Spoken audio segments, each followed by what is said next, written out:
There's something about neighborhoods with homeowners associations that makes people believe they have more authority than they actually do. Some take it as their personal mission to dictate how others live, what they own, and even what they park in their own driveway. My situation began just like that, with neighbors whispering, board members glaring, and the HOA sending passive-aggressive letters about the car in front of my house. To them, it was nothing more than an eyesore. They saw an old, weathered vehicle parked on my property and immediately labeled it junk. It didn't matter that I kept it clean, protected, and never left it abandoned. All they saw was a relic that, in their minds, dragged down the value of the neighborhood. They didn't ask questions, didn't care about its history, and certainly didn't know its real worth. Instead, they judged it by appearances, just as they judged me. The car itself was my pride and joy, something I had inherited rather than purchased. It had been in my family for decades, passed down with meticulous care and endless stories attached to it. My grandfather had owned it first, restoring it piece by piece during a time when owning such a vehicle wasn't about prestige or money, but about craftsmanship and passion. He spent years working on it, and when he passed, my father took over. Then, eventually it came to me. By the time it reached my hands, it wasn't just a car. It was a living piece of history, a rare collectible worth far more than the casual onlooker would imagine. At a glance, it looked like an old machine with faded paint and outdated styling. But beneath the surface, under the hood, and in the records that documented its provenance, it was worth millions. To collectors, it was one of the rarest automobiles still in existence. To me, it was priceless. Of course, the HOA didn't care about any of that. They only cared about appearances. In their eyes, my car represented neglect, a lack of conformity, and therefore a problem. They had no idea what they were dealing with. The first warning letter came with official language, citing supposed violations of neighborhood standards. They claimed my car violated the community's aesthetic guidelines. According to them, it looked abandoned, even though I drove it weekly and maintained it carefully. They hinted that leaving such a vehicle visible in the driveway could bring down property values, as though one car could undo the entire market value of the block. I ignored the first letter. I thought surely they would realize how ridiculous they were being. But within weeks, another letter arrived, this time with stronger wording. They warned me that failure to comply could result in fines. They expected me to either hide the car in a garage, cover it with an approved tarp, or simply remove it from the property. None of those options made sense to me. Why should I hide something that represented both my family's legacy and a fortune? Why should I bend to their shallow perception? The situation escalated when board members began gossiping.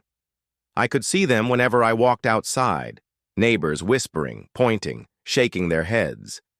It didn't matter that I was polite, paid my dues, and kept my yard well maintained.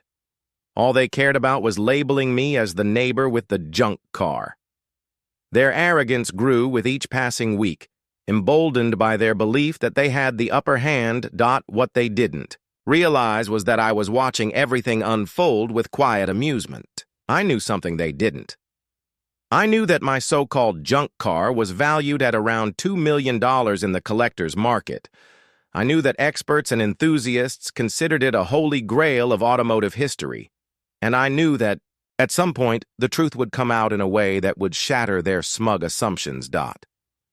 For me, the car wasn't just an asset. It was part of a much bigger picture. My investments, my businesses, and my properties all stemmed from choices that others underestimated. The car was symbolic of how I lived my life, quietly, without the need to boast, until someone pushed too far. And the HOA was pushing further with each letter, each fine, and each whispered insult. One evening, I received a notice taped directly to my door. This time, the HOA wasn't suggesting changes. They were demanding action. The letter stated that unless I complied within 30 days, they would begin issuing daily fines. They claimed the car was dilapidated and negatively impacting the harmony of the community. The arrogance practically dripped from the page. They thought they could pressure me into compliance, unaware that I held the kind of leverage they couldn't even imagine. I decided at that point not to just endure their harassment, but to prepare for the inevitable reveal. I began documenting every letter, every notice, and every interaction. I wanted a record of how far they pushed this nonsense, because when the truth came out, I wanted their embarrassment to be complete. The funny thing was, the board members seemed to think they were doing the entire neighborhood a favor. They positioned themselves as protectors of property values, enforcers of standards, guardians of appearances. In reality, they were meddling busybodies who lacked the vision to see past their own shallow judgments. They thought they had cornered me into submission. They had no idea I was letting them dig their own hole. Meanwhile, I kept the car exactly where it was, parked in the driveway for the world to see. I even took it for short drives around the neighborhood, letting the engine's roar echo against their prim and proper facades. To them, it was a nuisance. To me, it was a reminder of power they didn't understand. A's, the deadline in their letter. Approached, I could almost feel their anticipation. They believed I would finally fold, that I would remove the car or tuck it away. But instead, I was preparing for something else entirely. A local appraiser, known for working with rare collectibles, was scheduled to visit. He had already confirmed the car's authenticity and estimated value. And once his report was official, the truth would be undeniable. The stage was set. The HOA thought they were in control, issuing threats and flexing their imaginary authority. But I was holding the ace they couldn't see. Soon, their so-called junk car would be revealed as a multi-million-dollar treasure, and the smug board members would have no choice but to swallow their words. The countdown had begun. The 30-day deadline set by the HOA loomed like a storm cloud over my driveway. But I wasn't worried. I knew what was coming. Still, the board members seemed determined to escalate their campaign against me. Each day, I noticed new glares from neighbors who had clearly been influenced by the gossip.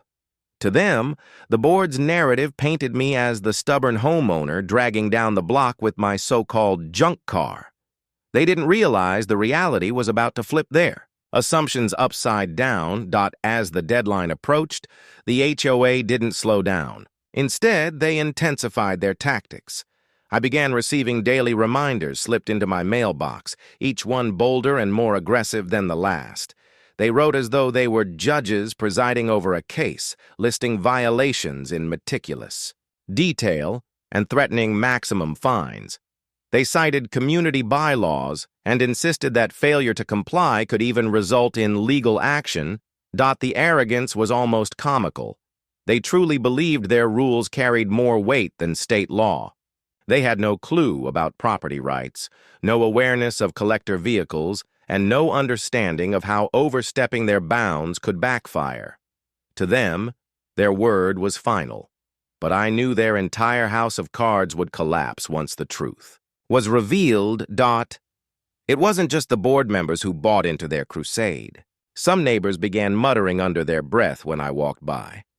I heard one of them call my driveway a junkyard as I stepped out to grab the mail. Another suggested my presence was the reason property sales had slowed in the community. None of it was based in fact. It was all perception, fueled by the HOA's relentless smear campaign. But behind the scenes, I had already taken the steps needed to flip the narrative.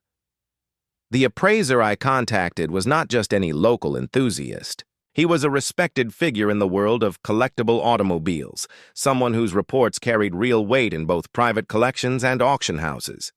He examined my car with precision, documenting every number, every marking, every detail that proved its authenticity. When he finished, his report left no room for doubt. The vehicle the HOA mocked as junk was worth an estimated $2 million. I tucked the appraisal into a folder along with all the HOA's letters. Each document was a piece of the story, a record of their arrogance and my quiet patience. Soon, I would have the chance to present everything in a way they couldn't refute. But before I could make my move, the HOA made theirs. Just days before the deadline, they held a neighborhood meeting. Word spread quickly that the board planned to address the situation with my car in front of the community. Their arrogance reached new heights. They didn't even plan to confront me privately anymore. They wanted to make an example out of me. I attended the meeting, of course. I sat quietly as they droned on about community standards and protecting property values. They spoke about the importance of unity and pride in the neighborhood, framing themselves as protectors of order. Then they shifted gears, pointing toward me as though I were a villain disrupting their utopia. They spoke of my car as if it were nothing but a rusting heap, embarrassing to the entire block. What they didn't realize was that every word they spoke was digging their hole deeper. Neighbors murmured in agreement, emboldened by the board's confidence. I listened patiently, never flinching, never speaking out of turn. They thought my silence was a sign of weakness, but it was really preparation. I was letting them create the stage so that when the curtain lifted, their humiliation would be complete. The board voted unanimously to begin fines immediately after the 30-day period expired. They spoke as if their decision was final, as if they held absolute power over me. Neighbors clapped, thinking the issue was resolved. But I left the meeting with a calm smile, knowing that within days, the very foundation of their authority would crack. The day of the deadline arrived. As expected, I received another letter, this time announcing that fines had officially begun. They listed the amount due per day and warned that the balance would accumulate until the offending vehicle was removed. Their tone was triumphant, as though they had conquered me. But they had no idea that their so-called victory was meaningless. Because on that very same day, I made my move. I contacted the city's historic preservation office. The car wasn't just valuable in the market, it also had historical significance. Fewer than a handful of this exact model remained in existence, and mine was one of the most well-preserved. The preservation office was always on the lookout for artifacts of cultural importance, and once they reviewed the appraiser's report and my documentation, they agreed the car deserved protection. The next step was swift. A representative from the city visited my property, inspected the vehicle, and confirmed its status. By the end of the week, the paperwork was filed. My so-called junk car was now officially recognized as a historic landmark. It wasn't just protected, it was celebrated. No HOA, no board member, and no neighbor had the authority to demand its removal. In fact, their attempts to suppress it could now be viewed as interference with a protected asset. The timing couldn't have been more perfect. While the HOA thought they were bleeding me with daily fines, I was holding an official declaration from the city that not only invalidated their actions, but elevated my position beyond anything they could challenge. My car wasn't junk, it was treasure, and now it had legal recognition to prove it. As I tucked the city's documents into my folder beside the appraiser's report, I realized just how thoroughly the board had underestimated me. They saw an old car and a quiet homeowner they could bully into compliance. They had no idea they were dealing with someone who not only owned a multi-million-dollar artifact, but also had the means to turn their own rules against them. The first chapter of this battle was complete. They had declared war over a car. They thought they had won with their threats and fines, but I had transformed their petty crusade into the setup for their greatest humiliation. The truth was no longer just mine. It was backed by official recognition. And soon the entire neighborhood would know. The HOA had fired the first shot. Now it was my turn. The irony of it all was that the HOA believed they had already won. To them, I was now a homeowner trapped under daily fines, pressured by community judgment, and destined to cave in under the weight of their authority. They thought their persistence had backed me into a corner.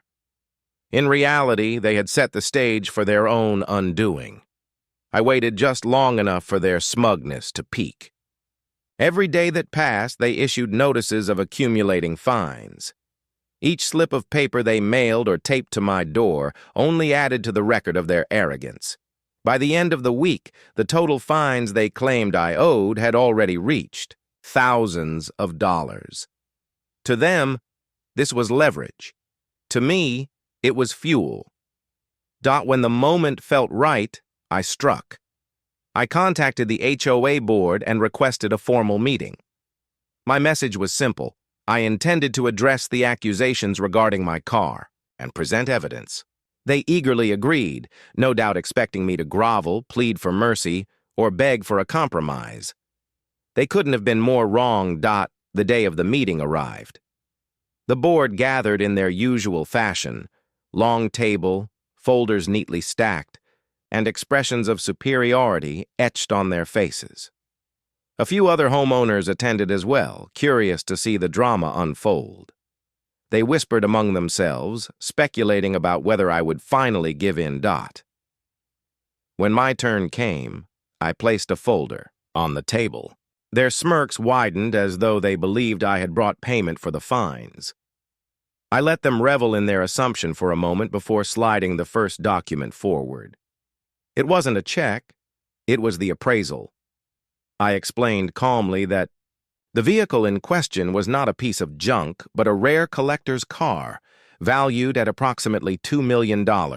I pointed to the appraiser's credentials, the detailed report, and the photographs verifying every element of authenticity.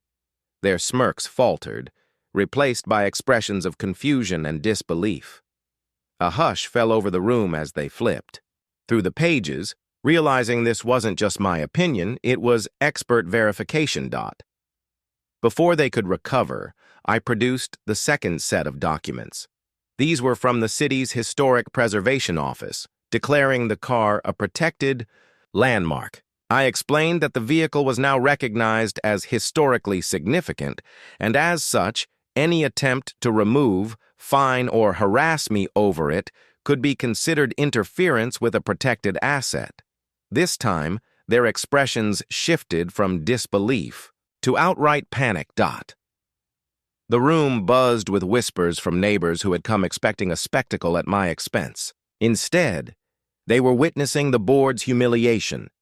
The same people who had mocked my car as junk were now staring at official proof that it was worth more than the combined value of several of their homes. Their crusade had crumbled in seconds. The board members stammered, trying to regain control. They muttered about aesthetic concerns and community cohesion, but their voices lacked the confidence they had carried before. Their authority, once unquestioned, was visibly cracking under the weight of reality. Each excuse they attempted sounded weaker than the last, especially as I calmly reminded them that not only were their fines invalid, but their actions could be construed as harassment.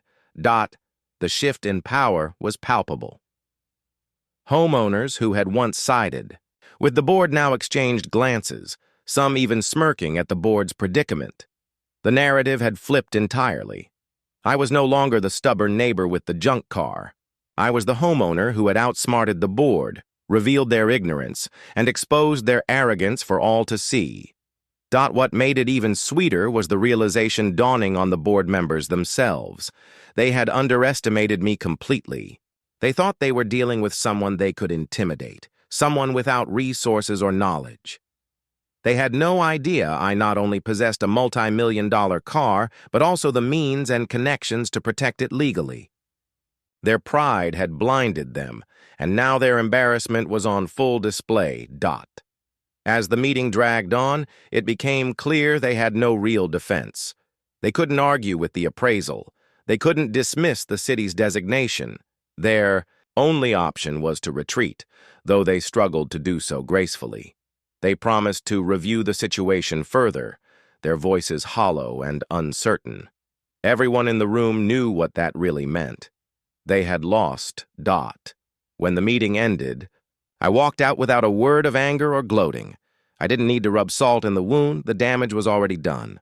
The board's reputation had taken a hit it would never fully recover from, and the neighborhood's perception had shifted permanently. I had turned their campaign of humiliation back on them, and I had done it without raising my voice or losing my composure. But the story didn't end there. The fallout was only beginning. Word spread quickly through the neighborhood, carried by whispers, texts, and social media posts. The tale of the junk car that turned out to be worth $2 million traveled faster than any official notice the HOA had ever sent. Within days, the entire block knew the truth. Some laughed at the board's blunder. Others looked at me with newfound respect. Even admiration. The car itself became a point of fascination. Neighbors who had once sneered now lingered on the sidewalk, peeking at it with curiosity. Some even approached me, asking questions about its history, its value, and its significance. The same vehicle they had mocked was now a source of pride for the community. Ironically, the very thing the HOA had tried to erase had become the neighborhood's crown jewel. The board, however, wasn't ready to accept defeat so easily. Behind closed doors, they scrambled to regain control. I knew their type. They wouldn't simply admit they were wrong and move on. They would search for loopholes, invent new complaints, or try to shift the narrative in their favor. But it didn't matter. The balance of power had shifted, and they no longer held the leverage they once thought they had. For me, the reveal was more than just vindication. It was a reminder of the value of patience. I could have lashed out at their first letter, could have fought angrily against their accusations. Instead, I waited. I let them build their case against me, brick by brick, until the wall of arrogance stood tall enough for me to topple it with a single push. And when it fell, it crushed them under the weight of their own hubris. The HOA had started a war they thought they could win easily. But now, they were the ones scrambling, humiliated, and exposed. And I was only getting started. In the days that followed the reveal, the neighborhood felt different. It was as though the air itself carried a new energy, charged with whispers, gossip, and a sense of anticipation. The story of the car that was once mocked as junk but revealed to be worth $2 million had spread like wildfire. Neighbors who had once avoided me now lingered near my driveway, hoping to catch a glimpse of the legendary vehicle. Strangers even drove through the community, slowing down just to see it. The HOA had tried to bury it, but in doing so, they had turned it into a spectacle. The irony was delicious. The board had claimed that my car was lowering property values, yet now people outside the neighborhood were talking about it. Some even suggested the presence of such a rare and valuable car actually increased the prestige of the community. Realtors mentioned it during showings, describing the neighborhood as home to a historic multi-million-dollar vehicle. What the HOA had framed as an embarrassment was becoming a marketing point. The board members were not pleased. They had expected compliance and control, but instead, they found themselves mocked and second-guessed. Residents who once supported them began to question their judgment. If they couldn't recognize the value of something so significant, people whispered, how could they be trusted to make decisions about anything else? The credibility of the board was crumbling, and their pride couldn't handle it. But rather than admit defeat, the HOA doubled down. They began searching for new angles, new ways to target me. If they couldn't attack the car directly, they would find something else. Within a week, I received another notice, this time citing my landscaping. They claimed my hedges were overgrown, my lawn wasn't in compliance, and even suggested my choice of flowers clashed with the community aesthetic. It was laughable, really. They were desperate, grasping at straws, trying to reassert their control. Of course, I documented everything. Each letter, each notice, each petty complaint went into my growing folder of evidence. It was no longer just about defending myself. It was about building a case. The more they pushed, the more they revealed their true nature. And with every new attempt, they looked less like enforcers of community standards and more like bullies obsessed with power. Meanwhile, my car became a symbol, Neighbors who had once frowned at me now offered friendly waves. Some approached me with genuine curiosity, asking about its history, its performance, and its significance. I answered patiently, always careful to stay humble. I didn't need to gloat. The facts spoke for themselves. The board had tried to strip me of dignity, but instead, they had elevated me. The shift in perception rattled the board. Their authority had always relied on fear and compliance, but now residents were questioning them openly. At the next community meeting, the atmosphere was tense. Homeowners asked pointed questions about why the board had targeted me so aggressively, why they hadn't recognized the car's value, and why they continued to harass me with new complaints. The board stuttered through vague answers, but the damage was already done. Their once unquestioned dominance was slipping. Still, they didn't stop. They sent inspectors to my property, hoping to catch some violation they could document. They scrutinized everything, from the angle of my fence to the placement of my trash bins. They even suggested that the color of my front door might not align with approved shades. It was absurd, a clear sign of obsession. They weren't enforcing rules anymore. They were waging a personal vendetta. But the more they pushed, the more foolish they looked. Neighbors began to side with me, not because of the car's value, but because they saw the injustice in the board's actions. What began as curiosity about a rare vehicle had grown into solidarity against an overreaching HOA.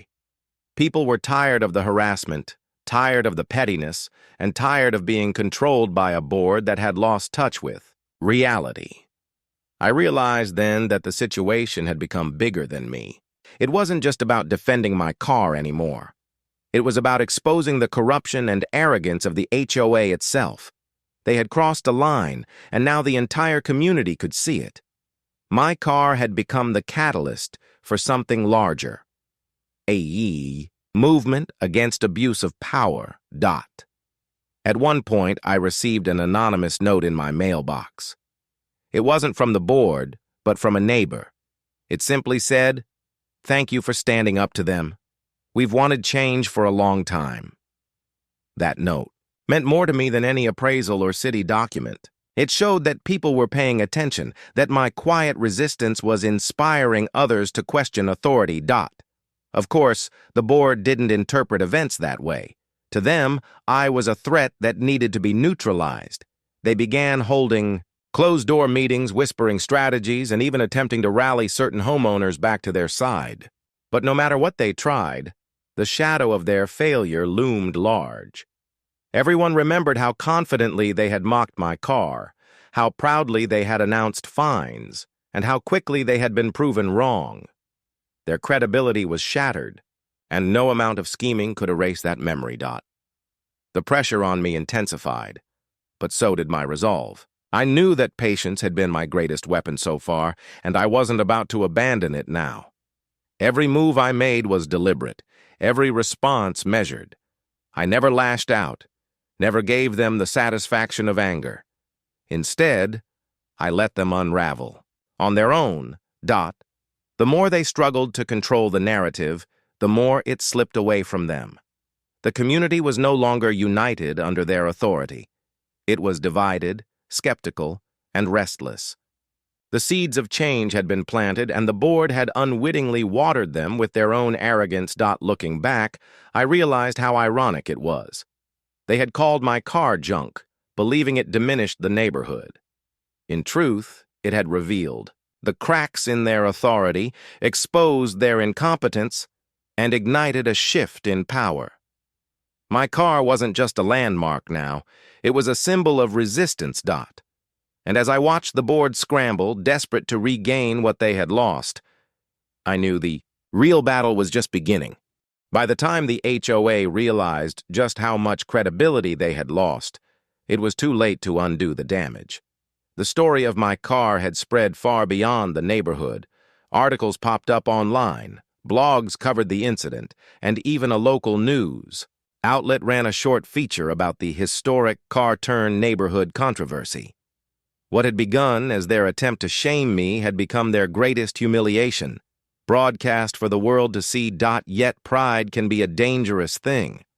Instead of quietly backing down, the board chose to escalate. They convinced themselves that if they could just regain control, they could salvage their reputation. To do that, they needed to make me their target again, not just with fines or notices, but with an all-out campaign designed to overwhelm me. The first move came in the form of a lawsuit. I received a thick envelope delivered by certified mail outlining the board's intention to take me to court over ongoing violations of community standards. The document was filled with exaggerated claims, from my failure to comply with vehicle storage requirements to alleged landscaping violations and general neglect of property.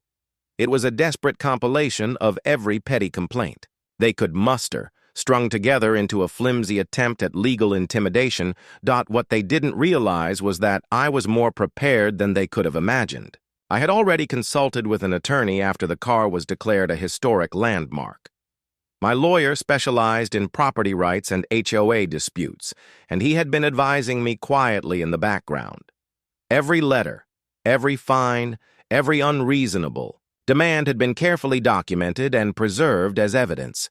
By the time the lawsuit arrived, my defense was already stronger than their attack. The lawsuit created a buzz in the community. Some neighbors worried that the conflict would drag everyone down, while others saw it as proof of just how desperate the board had become. At the next community gathering, whispers filled the air. People wanted to know what would happen, how far the board was willing to go, and whether I would stand firm. I kept my responses calm and measured, never revealing more than I needed to. The less I said, the more the tension grew. Behind the scenes, the board was unraveling. Their legal action cost money that came from the very homeowners they were supposed to represent. Some residents began openly questioning why their dues were being spent on a personal vendetta against me. The irony was glaring. The board had justified their campaign by claiming I was harming property values, yet their actions were now creating division, bad publicity, and wasted resources. When the court date finally arrived, the spectacle was almost surreal. The board members came dressed as though they were attending a corporate meeting, clutching binders of documents that amounted to little more than photographs of my hedges and copies of their own letters. Their attorney made grand statements about preserving community harmony, but the substance of their case was thin. My attorney, on the other hand, came armed with facts. He presented the appraisal of the car, the official historic landmark designation, and the stack of notices that showed just how unreasonable the HOA had been. He pointed out that their supposed fines were unenforceable given the city's recognition of the vehicle. He highlighted the harassment, the shifting accusations, and the misuse of HOA funds for personal vendettas. The judge listened patiently, but it was clear where the weight of evidence lay. By the end of the hearing, the case against me collapsed. The court dismissed the lawsuit, and while the judge didn't outright sanction the HOA, the sharp rebuke in her closing remarks left no doubt about her opinion. She made it clear that the board had overstepped its authority and wasted the court's time. The fallout was immediate. News of the dismissal spread faster than the lawsuit itself. Neighbors shook their heads at the board's incompetence, frustrated that their money had been wasted. Some even began circulating petitions to call for new elections, arguing that the current board had lost the community's trust. The board members, humiliated once again, tried to put on a brave face. They issued a statement insisting they had only been trying to uphold community standards and claiming the dismissal was a technicality. But no one was buying it. Their authority had been shattered not once, but twice, and this time, it had been confirmed in a court of law. For me, the victory wasn't just personal, it was symbolic. I hadn't just defended my car. I had defended the principle that homeowners shouldn't be bullied by power-hungry boards. I had shown that patience, preparation, and the truth could dismantle even the most arrogant opponents. But what struck me most was the change in the community itself. Neighbors who had once stood silently by were now speaking up. Some began attending meetings for the first time, challenging the board's decisions. Others reached out to me directly, expressing their gratitude for standing firm. A few even admitted they had once believed the board's narrative, but now saw things differently. The power dynamic had shifted completely. The HOA, once feared and unquestioned, was now vulnerable. Their arrogance had exposed their weaknesses, and their obsession with me had revealed their inability to lead fairly. The community no longer trusted them, and without trust, their influence was fading fast. I knew the battle wasn't over. Prideful people rarely surrender quietly. The board would likely try again, searching for some new angle, some new rule to twist against me. But it didn't matter. They had lost the one thing that gave them power: credibility. Without it, they were just a group of neighbors with titles, clinging to authority that no longer existed in practice. As I stood in my driveway that evening, looking at the car that had sparked it all, I couldn't help but smile. What they had called junk had become the symbol of their downfall. It had exposed their arrogance, rallied the community, and reminded everyone that true value isn't always visible on the surface. And the best part? I knew the story wasn't finished yet. There was still one final chapter to play out, the one where the board's collapse became complete and the community finally reclaimed its power. The dismissal of the HOA's lawsuit should have been the end. A rational board would have accepted defeat, acknowledged their mistake, and quietly shifted focus to rebuilding trust. But pride rarely allows for rationality. Instead, the board clung to the illusion of authority, desperately trying to spin the narrative. They released newsletters filled with vague justifications, hinting that the judge had been unfair and insisting their actions had been in the best interest of the community.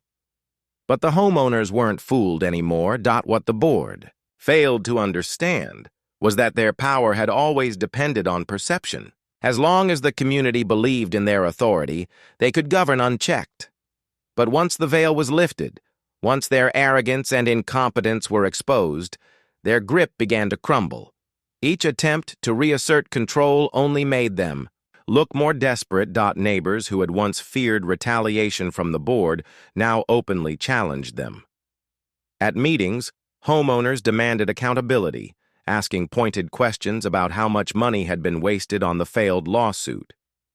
The treasurer's report revealed thousands of dollars drained from community funds, all for a personal vendetta that ended in embarrassment. People were furious. They had trusted the board to manage their dues responsibly, and instead, those funds had been squandered on a battle fueled by ego. Whispers of rebellion soon turned into action.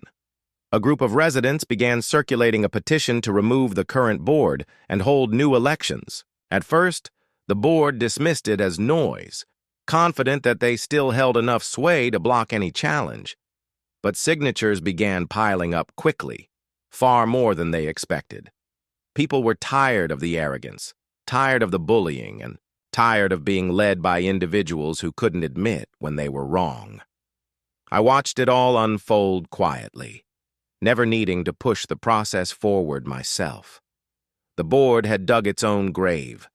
All I had to do was let the community bury them in it.